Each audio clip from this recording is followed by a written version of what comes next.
to all of you and to the many other distinguished guests who are here today, this is a historic day. And it recalls another historic day.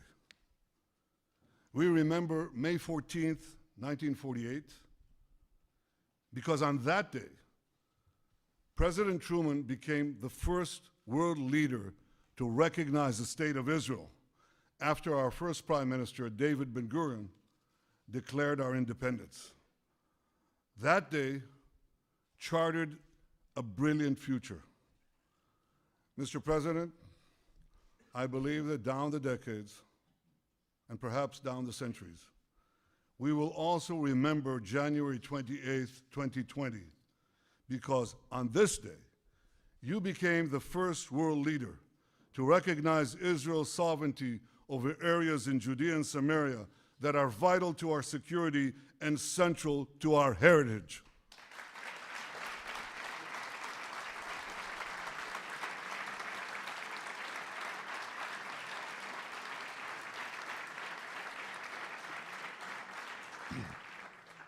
And on this day, you too have charted a brilliant future for Israelis, Palestinians, and the region by presenting a realistic path to a durable peace.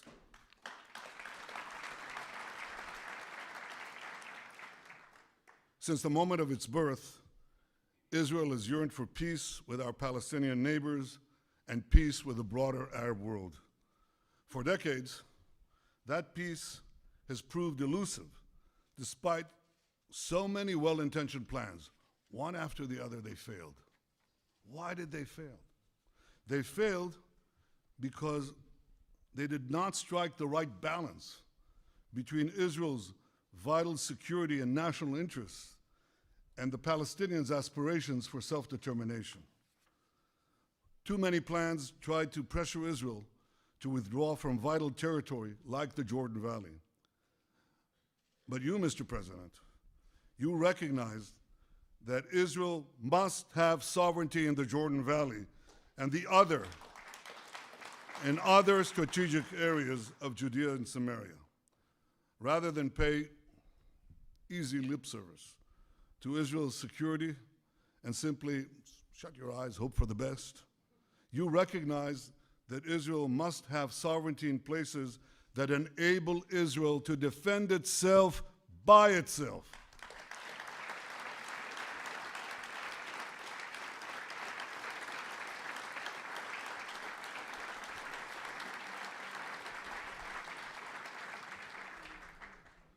For too long, far too long, the very heart of the land of Israel, where our patriarchs prayed, our prophets preached, and our kings ruled, has been outrageously branded as illegally occupied territory. Well, today, Mr. President, you are puncturing this big lie.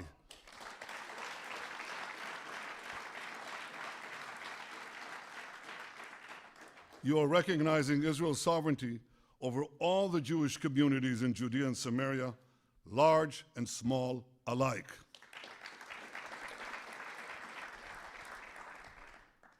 These, as the distinguished pastors who are here know very well, these are places inscribed in the pages of the Bible. These are places carved into the bedrock of our common civilization. The sacred tomb in Hebron, where the fathers and mothers of the Jewish people are buried. Bet El, where Jacob dreamed of a ladder ascending to the heavens. Shiloh, where the Ark of the Covenant that held the 10 Commandments for centuries. That's what happened in Shiloh. Thanks to you, Mr. President, these areas and so many others that for millennia have been etched in the soul of the Jewish people and have fired the imaginations of millions of people around the world and across the world. These areas will now be recognized by the United States as a permanent part of the Jewish state.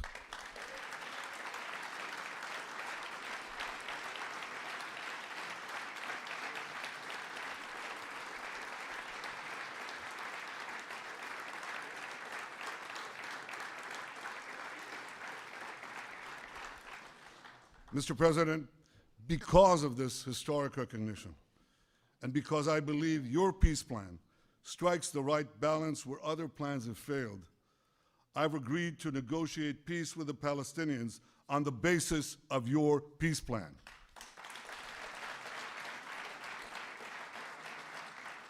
It's a great plan for Israel. It's a great plan for peace.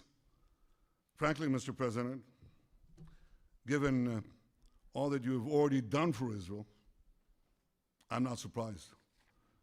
You have been the greatest friend that Israel has ever had in the White House.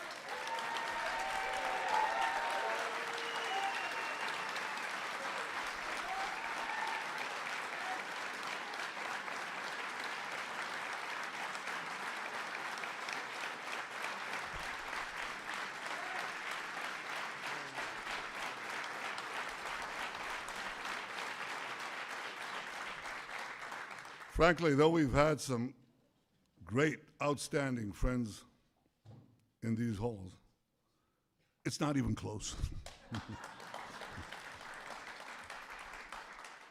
Your historic decisions to recognize Jerusalem as Israel's capital, to recognize Israel's sovereignty over the Golan Heights, to reaffirm Israel's legal claims in Judea and Samaria, to stand up to Iran, to pull out of that dangerous Iran deal, to confront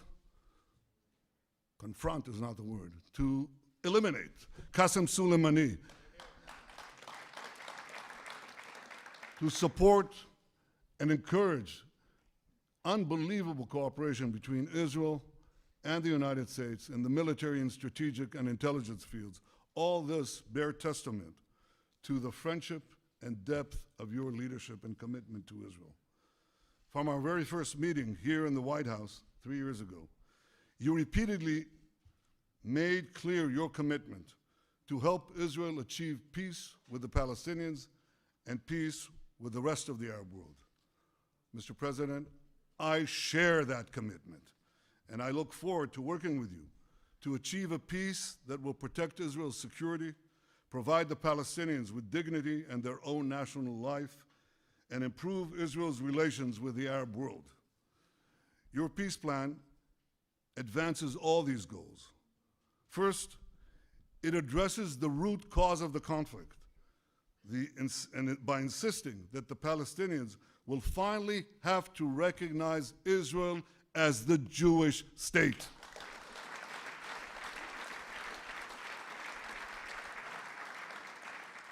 Second, it stipulates that Israel will retain security control in the entire area west of the Jordan River, thereby giving Israel a permanent eastern border to defend ourselves across our longest border. This is something we've longed to have. We now have such a recognized boundary. Third, your plan calls for Hamas to be disarmed and for Gaza to be demilitarized.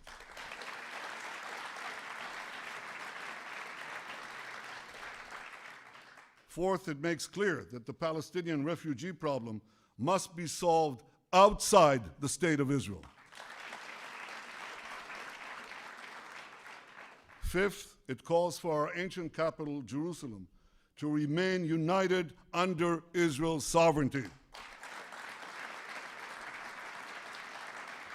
It, of course, ensures that religious sites remain accessible to all faiths, and it maintains the status quo on the Temple Mount.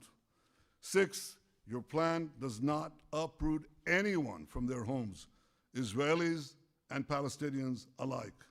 Instead, it proposes innovative solutions whereby Israelis will be connected to Israel and whereby Palestinians will also be connected to one another. That helps if you have these real estate people, you know. They can come up with things normal human beings don't think about, and they have. Mr. President, Israel wants the Palestinians to have a better life. We want them to have a future of national dignity, prosperity, and hope. Your peace plan offers the Palestinians such a future. Your peace plan offers the Palestinians a pathway to a future state. I know that it may take them a very long time to reach the end of that path. It may even take them a very long time to get to the beginning of that path. But if the Palestinians are genuinely prepared to take that path, if they're genuinely prepared to make peace with the Jewish state, and if they agree to abide by all the conditions you have put forward in your plan, Israel will be there. Israel will be prepared to negotiate peace right away.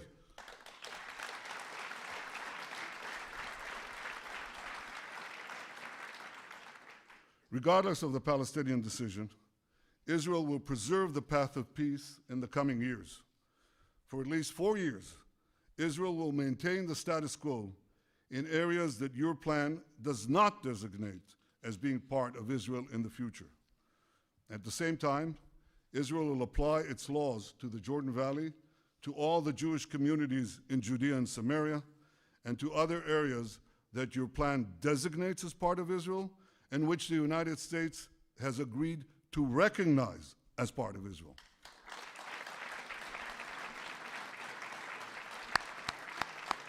I like that.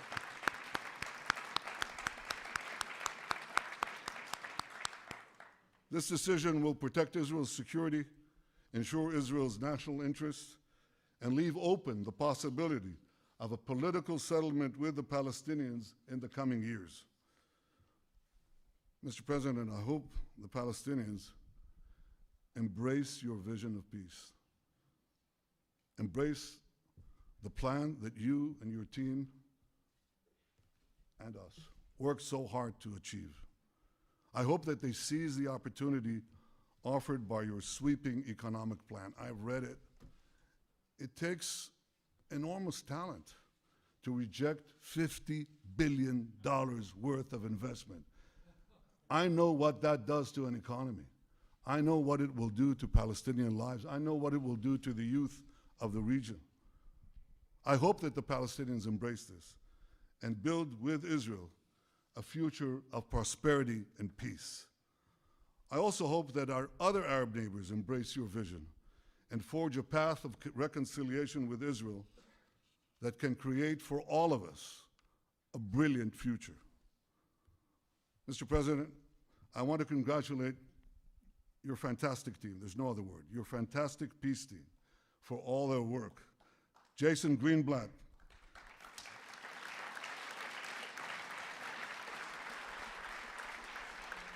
thank you, Jason, for the terrific job you did as America's peace envoy for nearly 3 years. Avi Berkowitz, thank you for stepping out. Thank you, Avi, for stepping out from your important behind-the-scenes role and ably working in those past few months to get this plan done. Ambassador David Friedman, thank you, David.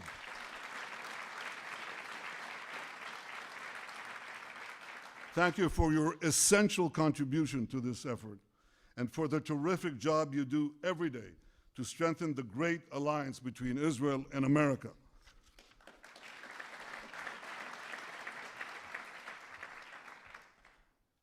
And Jared Kushner, without your wisdom, your persistence, your resolve, this day would have never come.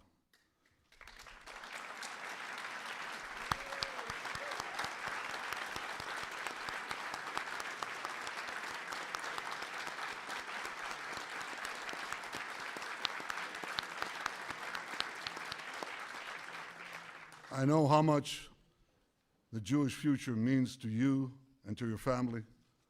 Well, Jared, today you have helped secure that future.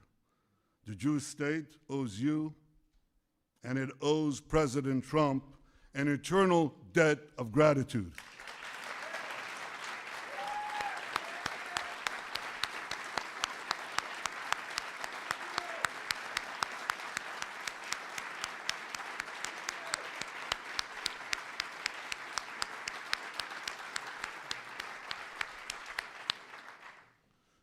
Mr. President, On that historic day of May 14th, 1948, both David Ben-Gurion and President Truman had a fateful decision to make.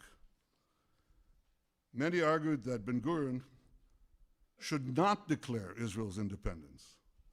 Many argued that President Truman should not recognize the Jewish state. But both leaders understood the magnitude of the hour. They seized the moment and they changed history. Like you, Mr. President, I understand the magnitude of this moment. With you, Mr. President, I'm prepared to seize the moment and change history. I know that there'll be opposition. There's always opposition. I know there'll be many obstacles along the way, much criticism. But we have an old Jewish saying, if not now, when? And if not us, who? Im lo achshav, matai? Im lo anachnu, az mi? Mr. President, your deal of the century is the opportunity of the century. And rest assured, Israel will not miss this opportunity. Mr. President, Donald, Israel is blessed to have your friendship and your powerful leadership, and Israel is blessed to have the friendship of the greatest power on earth, the United States of America. May God bless America, may God bless Israel, and may God bless us all with security, prosperity, and peace. Thank you.